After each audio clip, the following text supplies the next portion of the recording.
Nesse vídeo eu vou explicar como funciona quando um usuário ele digita um endereço de um site e aperta Enter.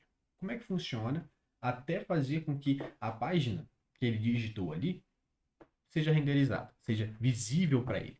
Tá? No nosso caso aqui, nesse projeto, estou fazendo aqui um projeto em Svelte e eu estou simulando aqui que o domínio da página seria esse aqui, www.fpvilela.dev. Quando o usuário digita todo esse endereço aqui, barra, o que acontece? O navegador, ele se torna o cliente. O navegador está fazendo ali um pedido para o servidor, que o servidor é onde está ali alocado o meu projeto, tá? E ele faz um pedido do tipo get, porque ele está querendo pegar dados. Eu quero pegar dados, mas que dados? Ele quer pegar toda a página home. Como assim? Esse barra representa a página home? Exatamente. A barra representa a página home. Como eu estou fazendo um projeto em o Svelte Kit ele consegue interpretar, tá? Porque ele tem um sistema de organização de arquivos ali interno. Então ele consegue interpretar que a barra representa a página home. Então o navegador ele está fazendo um pedido para a página home, tá? Para ser renderizado, beleza? Mas para que isso aconteça, não é suficiente apenas que nós digitemos o endereço, né, pelo menos o domínio e apertamos Enter. Não, não é assim que funciona. Precisamos do endereço IP, que é o endereço real de onde é que está o servidor. Tá? Isso é muito importante. E quem faz essa trocagem de informação entre o nome de um domínio, que é o nosso caso aqui, www.fvilela.dev, e o endereço IP, né, de um servidor, é o DNS, que se chama Sistema de Nome de Domínio. É como se fosse uma agenda de contatos, ou agenda de endereços mesmo. Vamos usar aqui um exemplo de agenda de contato que é um pouco mais simples. Na agenda de contato, você tem lá o nome das pessoas e os seus respectivos números de telefone. Então, aqui é como se nós tivéssemos aqui o nome de uma pessoa, né, o endereço IP seria o número telefônico daquela pessoa. Então, o navegador, a rede, ela precisa do endereço IP, precisa do endereço real para poder fazer esse pedido ou esse compartilhamento de dados, tá bom? Mas como nós estamos usando um protocolo HTTP, para que esse pedido ocorra corretamente, precisamos de IP, como eu já falei que o DNS fornece, precisamos de um TCP, que é responsável por fazer essa organização de compartilhamento de arquivos, de dados, né, entre cliente e servidor, que é igual eu falei aqui, no caso, o domínio tem sido o cliente, né, todo esse endereço aqui é o cliente, e o servidor é onde está alocada ali toda a informação do nosso projeto, onde está realmente o nosso projeto de fato. O TCP é responsável por fazer de maneira organizada, seu compartilhamento de dados, tá? Desse pedido. E TLS, que é responsável por criptografar esses dados, esses compartilhamentos, tá bom? Então, de maneira segura, para que o protocolo HTTPS, perdão, o nome do TCP HTTPS, seja efetuado corretamente, precisamos de IP, TCP e TLS. Depois que nós temos que o navegador detém desses dados, aí sim, de fato, é a requisição GET, o pedido para que a página inicial seja renderizado, ela vai para uma próxima etapa, que é passar por uma camada de infraestrutura, tá? Isso não envolve código ainda, é apenas uma camada de infraestrutura interna que vai passar por proxies, por CDNs, pelo provedor de internet, vai passar pela hospedagem onde está o servidor final. Então é toda uma camada ali de segurança e de rede que a requisição precisa passar. E depois que a requisição passa por tudo isso, aí finalmente ela encontra o nosso projeto, o nosso código. E como nós já vimos, a requisição GET, poxa, eu tô querendo pegar o quê? Eu tô querendo pegar a página principal, a página home, certo? E a página home ela se encontra em page.svelte, sendo ele o primeiro arquivo de routes. Agora eu vou explicar essa parte. O SvelteKit ele tem um sistema de organização de arquivos, onde ele trata cada página de, de um site, do projeto que nele desenvolvemos, através de rotas. Tá? Então ele faz tudo isso, esse roteamento de path, né, esse caminho, de maneira muito inteligente. Então nós temos aqui routes, e cada page.svelte, dentro de routes, certo? Através de camadas de arquivos, porque é um sistema organizado por arquivos, representa ali uma página Svelte, tá? Uma página do nosso projeto.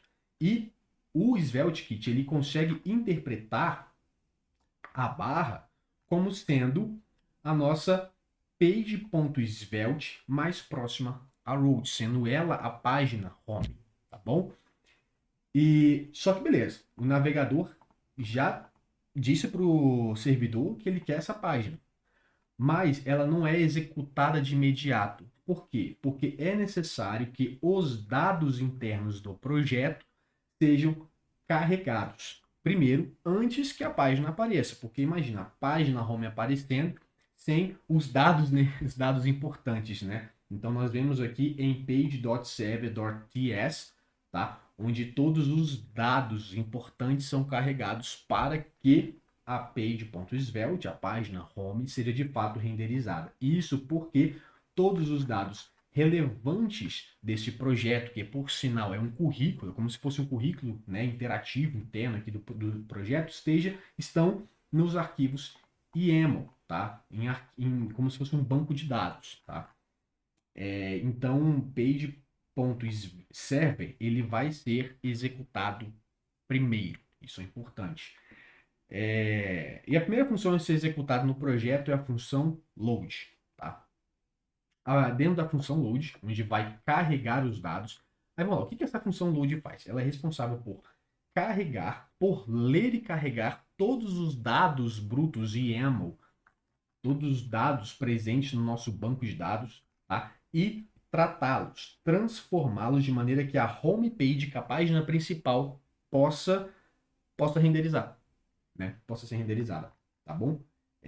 Voltando então na página page.server, nós temos aqui a primeira função dentro de load a ser chamada, e é a função load resume source. Logo, load resume source é chamada e é executada. E o que essa função faz? Essa função é responsável por ler aonde os arquivos YAML se encontram e, através da propriedade parse, ela transforma esses dados em objetos, tá? JavaScript, para que de fato possam ser tratados, porque não é possível esses dados YAML serem tratados justamente por serem YAML, precisam passar por uma transformação como em objetos, tá? De JavaScript. E essa função principal, que é a load resume source, vai retornar um objeto de propriedade-chave e valor, tá? Onde todas as experiências .yaml, toda a nossa base de dados, se transforme em um objeto. Então, nós temos experience, nós temos as companies, que são as empresas, os papéis, os projetos, as skills, education, cada um deles é um arquivo, ou seja, vai retornar aí um conjunto de arquivos, né? Na verdade, é um objeto inteiro, tá? De todos esses arquivos aqui, tá bom? Transformados e tratados como objetos, tá? Transformados como objetos. Depois disso, voltando aqui em page.server, tá? As próximas funções a serem executadas são as funções explícitas, tá bom? De cada propriedade que nós temos aqui. Porque, na verdade, essas funções aqui são as funções que vão justamente tratar os nossos novos objetos, a nossa nova base de dados em forma de objeto, tá bom?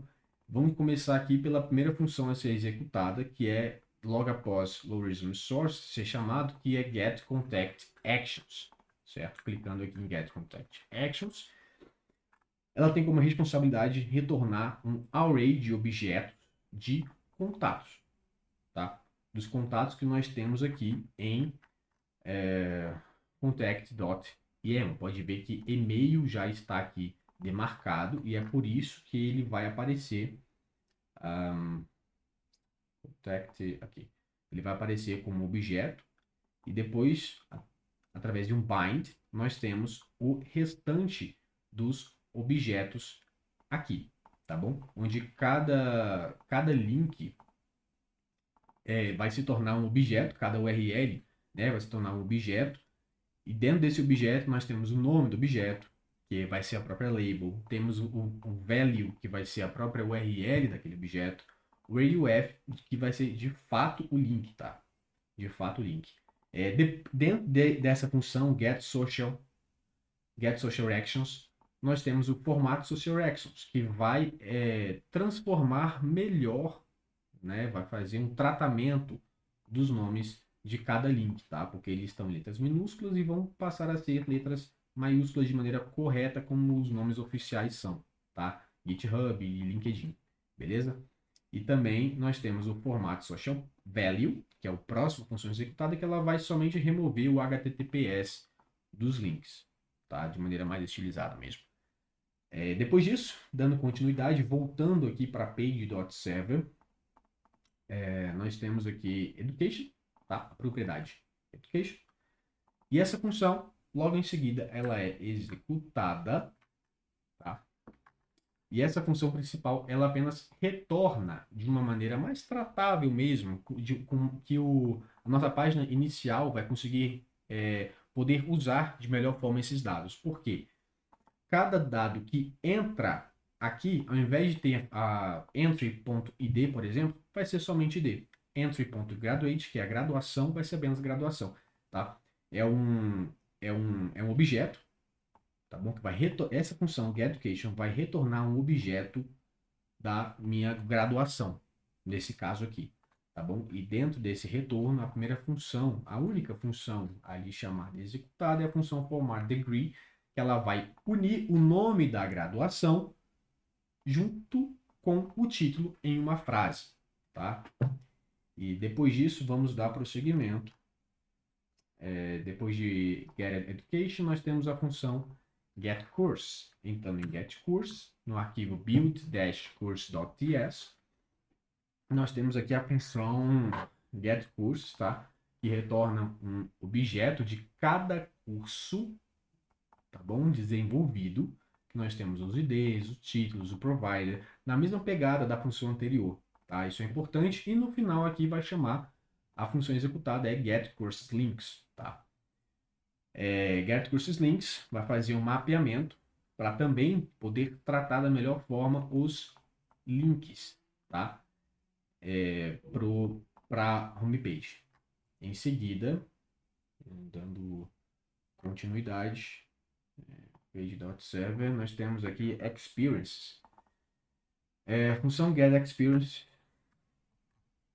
clicando nela, nós temos aqui algumas funções auxiliares, mas a função principal vai retornar para a gente todo um objeto já tratado de determinada experiência, tá bom?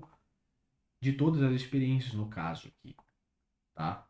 E essa função principal vai chamar as funções auxiliares, como por exemplo, toMap, que por sua vez vai fazer com que um array deixe de ser um array e passe a ser identificado através de IDs, através de IDs para melhor identificação durante aqui o desenvolvimento dessa parte, né, desse arquivo aqui. Tá? Nós temos getRequired, que identifica se aquele ID realmente ele é um ID real, tá? Caso contrário, vai vir uma mensagem de erro indicando, né, que aquele ID não existe ou é um ID falho.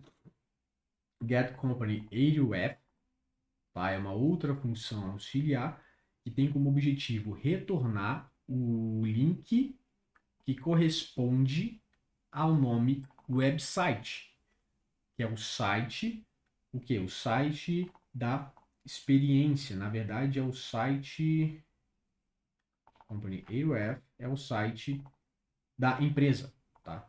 Site da empresa. Caso contrário, caso não haja um link de nome website, vai ser o primeiro link, tá bom? Nós temos getRoleTitles, né? A próxima função aqui a ser chamada para a propriedade roles, tá bom? getRoleTitles vai substituir o ID pelo nome referente àquele ID, tá bom? Pelo título aqui, ó, pelo título daquele ID, tá?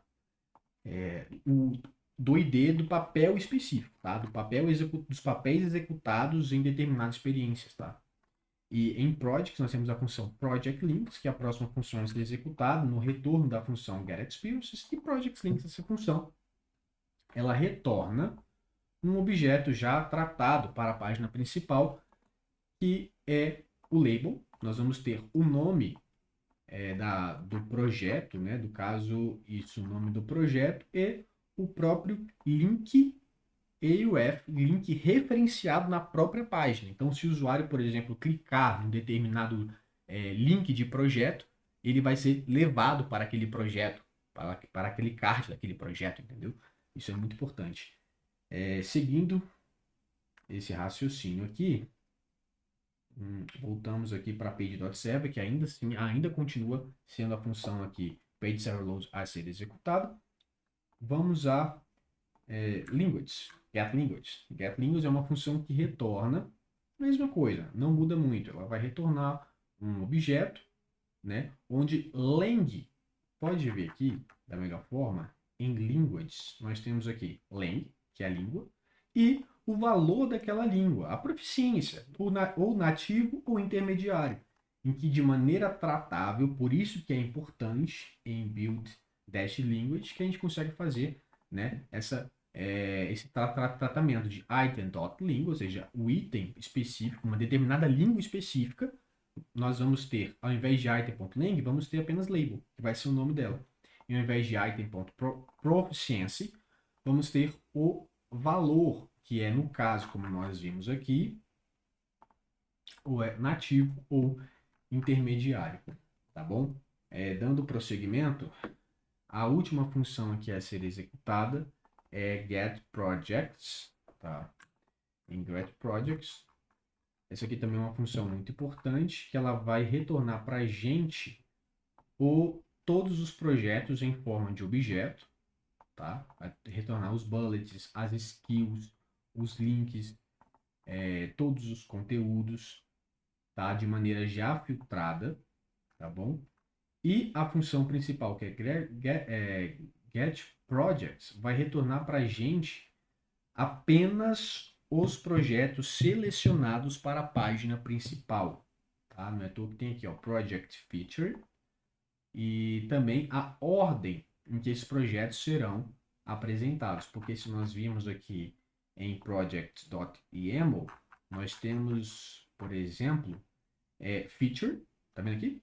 True, feature order, que vai representar a ordem que ele vai aparecer, feature skills, por mais que aqui temos muitas skills, quais skills de fato vão aparecer. Então, por isso que essa pasta server resume é extremamente importante, porque ela vai tratar todos os dados. Tá bom? E não é à toa que ela no final faz um mapeamento, retornando aqui para a gente a execução, né, chamando build project items a ser executados com todos os projetos, né? Claro, sejam que estejam ali com o filter de valor true, que são aqueles que vão realmente aparecer, renderizar na página home. Voltando aqui, beleza. Executamos então o Svelte Kit, a primeira função que ele executa é a função load, tá? Logo em seguida, depois da execução load,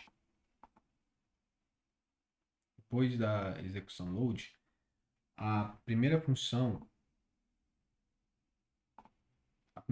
que ele, depois da função load, o que ele vai executar é layout.svelte, tá? Que é responsável por ter todo o CSS, a estilização global da página home, tá bom?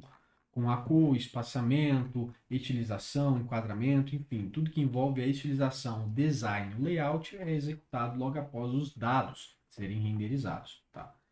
E, por fim, page.svelte, que é o componente HTML do nosso site, tá bom? Nele nós temos aqui algumas funções internas, mas também nós temos já todo o HTML, tá bom? Todo o HTML da página. Ele é o último a ser executado. Por fim, nós temos aqui a app.html. O que vai acontecer aqui? Depois disso, esse arquivo app.html, ele é responsável por reter de fato todas as execuções anteriores, que é layout.svelte, page.server, page.svelte, e armazenar nos seus metadados aqui, no seu space holder, né, que são espaços reservados. Nós temos aqui o sveltekit.head%, né, tanto no início quanto no final, que ele nada mais, nada menos são metadados importantes para o HTML, porque o navegador ele só vai precisar de todo o HTML, tá? E ele se encontra justamente no arquivo app.html, tá? SvelteKit.head, se observarmos em page.svelte, ele se encontra aqui. Ele se encontra bem aqui, que são os metadados. É o título, são os metadados, os links, tá? Enfim, e depois nós temos aí todo o body que a gente encontra em app.html tá aqui, ó. SvelteKit.body, tanto percente no início quanto no final, ele pertence a toda esta div aqui. Entendem? Toda essa div aqui, né, até o final, tá? Juntamente com o CSS também específico para aquela página, tá bom? Ele é chamado para fazer parte do body do HTML. E aí, a partir daí, é onde, de fato, o site ele é renderizado. Tá bom?